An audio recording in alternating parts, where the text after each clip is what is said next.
Hey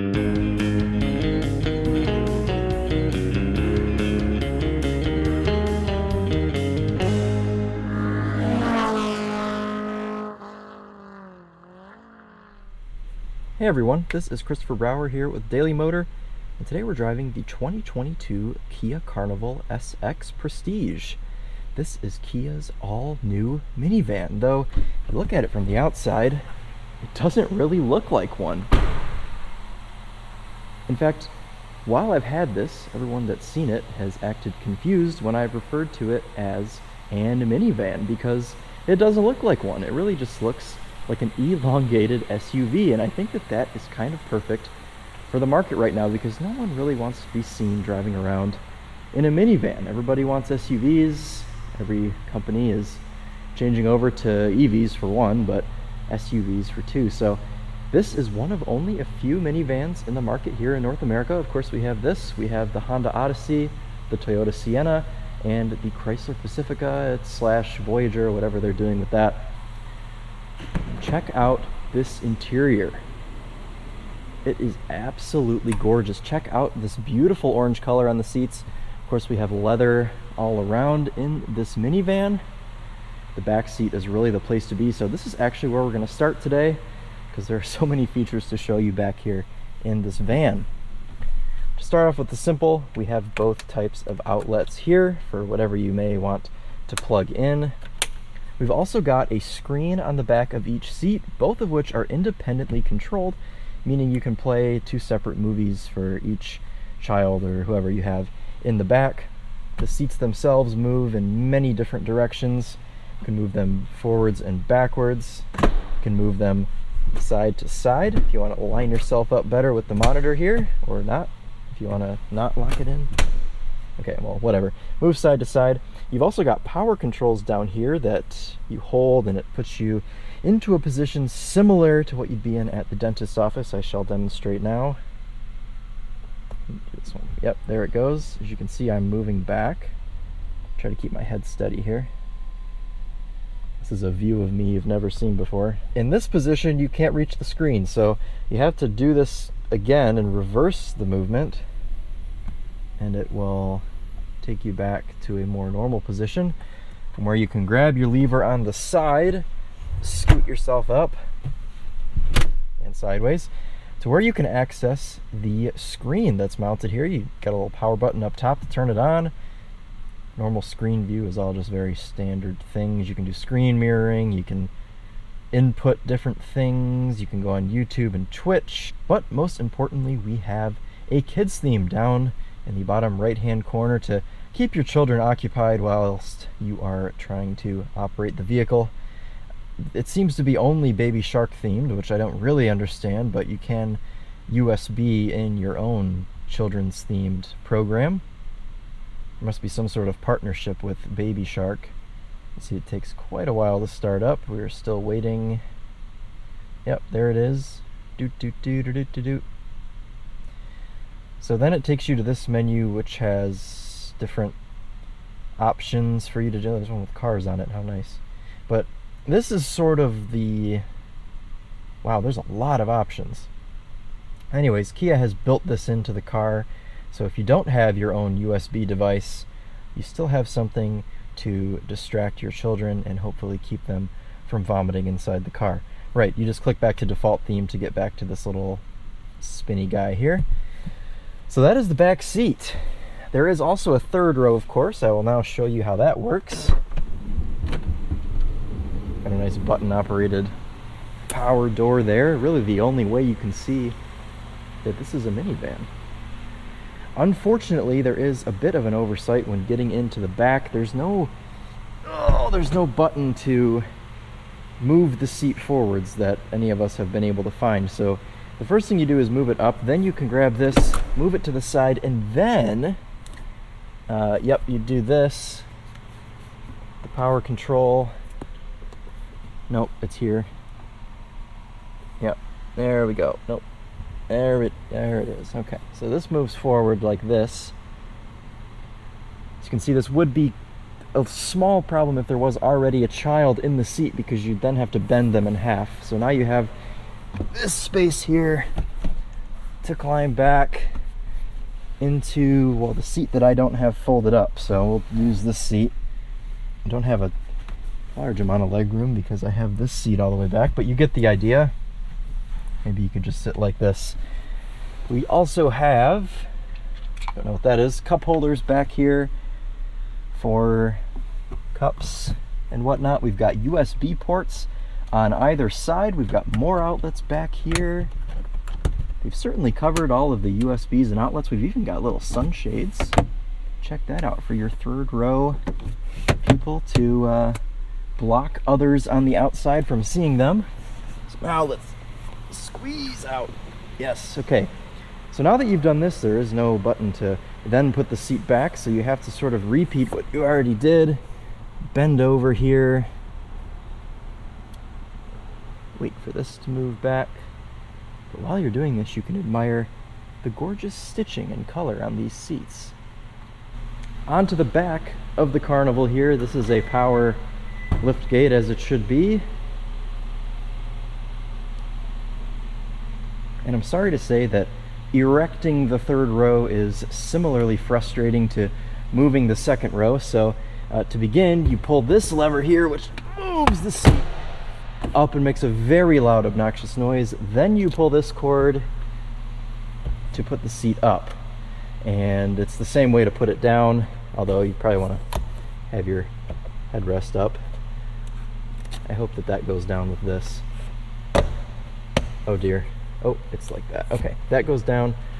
Then you pull the cord, move it forwards, pull this again, and it slams down into its position, but you are relieved again once with the power liftgate.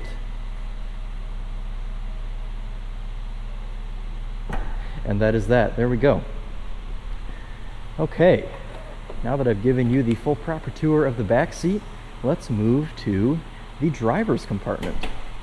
Up front, I'm happy to report the situation is great. We've got lots of nice materials up here, lots of leather, soft touch points, fun little toggle switches. We have this material here on the dash that you'll also see on the C-pillar back there, kind of a cool feature. The cluster and infotainment screen is all connected in one sort of Mercedes-Benz-like piece that goes all the way across there. We've got two moonroofs. Unfortunately, the headliner is beige. I usually prefer black or darker colored headliners, but that's okay. We have wired CarPlay. As you can see, I've got my phone plugged in right here.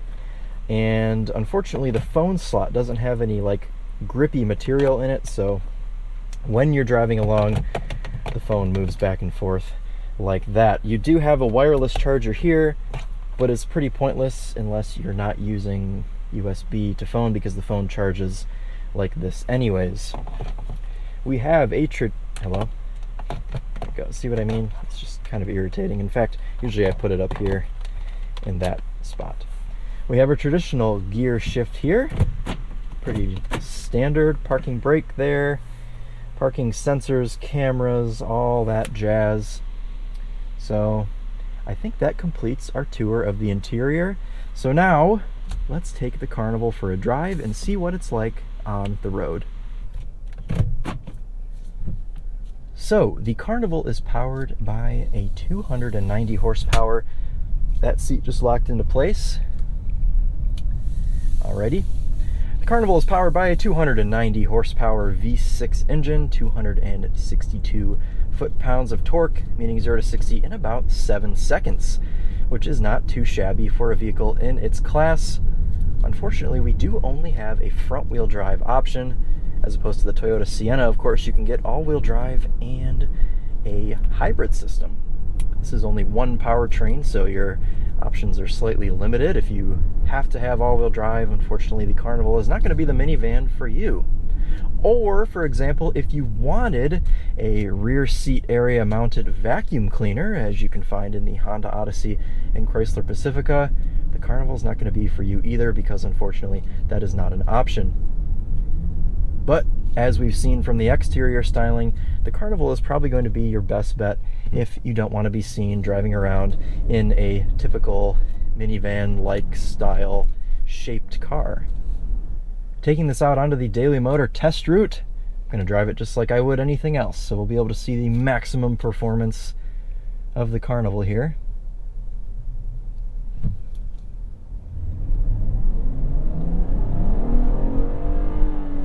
That is a proper sounding V6. Oh yes, and shift. Being a Hyundai Kia product, we of course have our cameras in the cluster for our turn signals. Stretch the legs there, 55 miles an hour achieved. It's a very smooth engine transmission combo. We've got a good sounding V6, we've got a silky smooth 8-speed automatic. This is a pleasurable minivan to drive. Now, of course, I'm not as big of a minivan enthusiast as Charlie, but I'm still going to do my best to push it to the limit during this test drive. Turning in here to the first corner.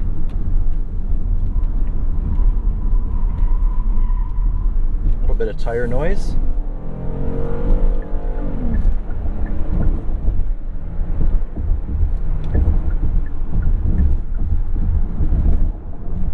Turning now into guardrail. See how it handles the rough terrain on this corner. Like a dream. It's a very nice riding car, this is. This would be excellent for the road trip of your choice.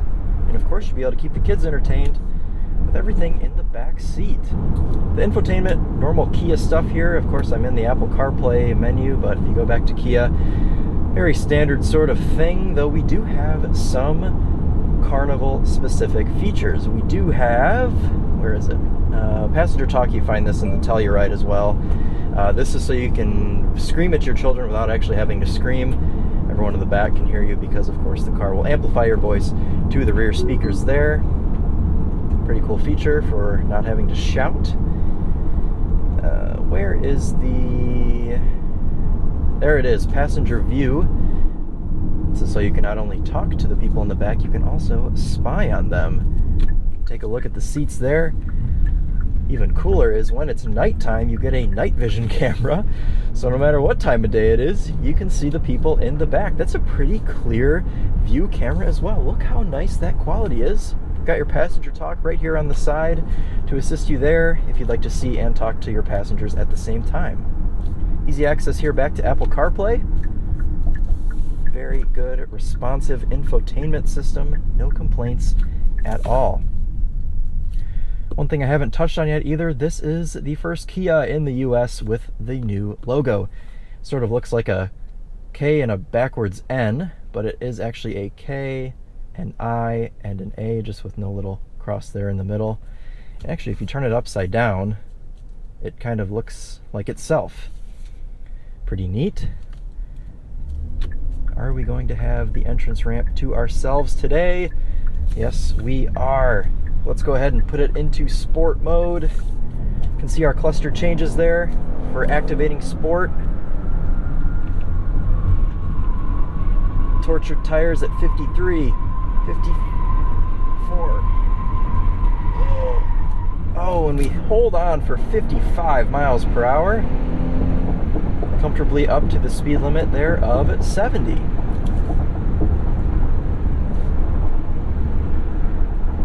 Put it back into normal mode. Drive mode selector is down here right next to the parking brake and the shifter, which is also right next to our heated and cooled seats. Unfortunately, you can't heat and cool at the same time, but minimal complaints here in the Carnival. Oh, I'm being overtaken by a Supra! Oh, there's no catching him now. He's far gone. That is the first time I've ever been overtaken on this exit. I really think this car shakes the minivan persona. There's nothing in here besides the sliding rear doors and activities in the rear that really tell you it's a minivan. It doesn't drive like a traditional minivan. It doesn't look like a traditional minivan. This one's spec'd out completely, the SX Prestige with leather and a heated steering wheel and everything else. Is only about 47 grand. It puts you well under the $50,000 mark with a little bit of wheel spin, which puts you well under the $50,000 mark, which a competing size SUV would run you. A competing three-row SUV like a GMC Yukon or something like that would be quite a bit more. Granted, you get four-wheel drive and a V8, but as far as interior space goes, it's very good value for money.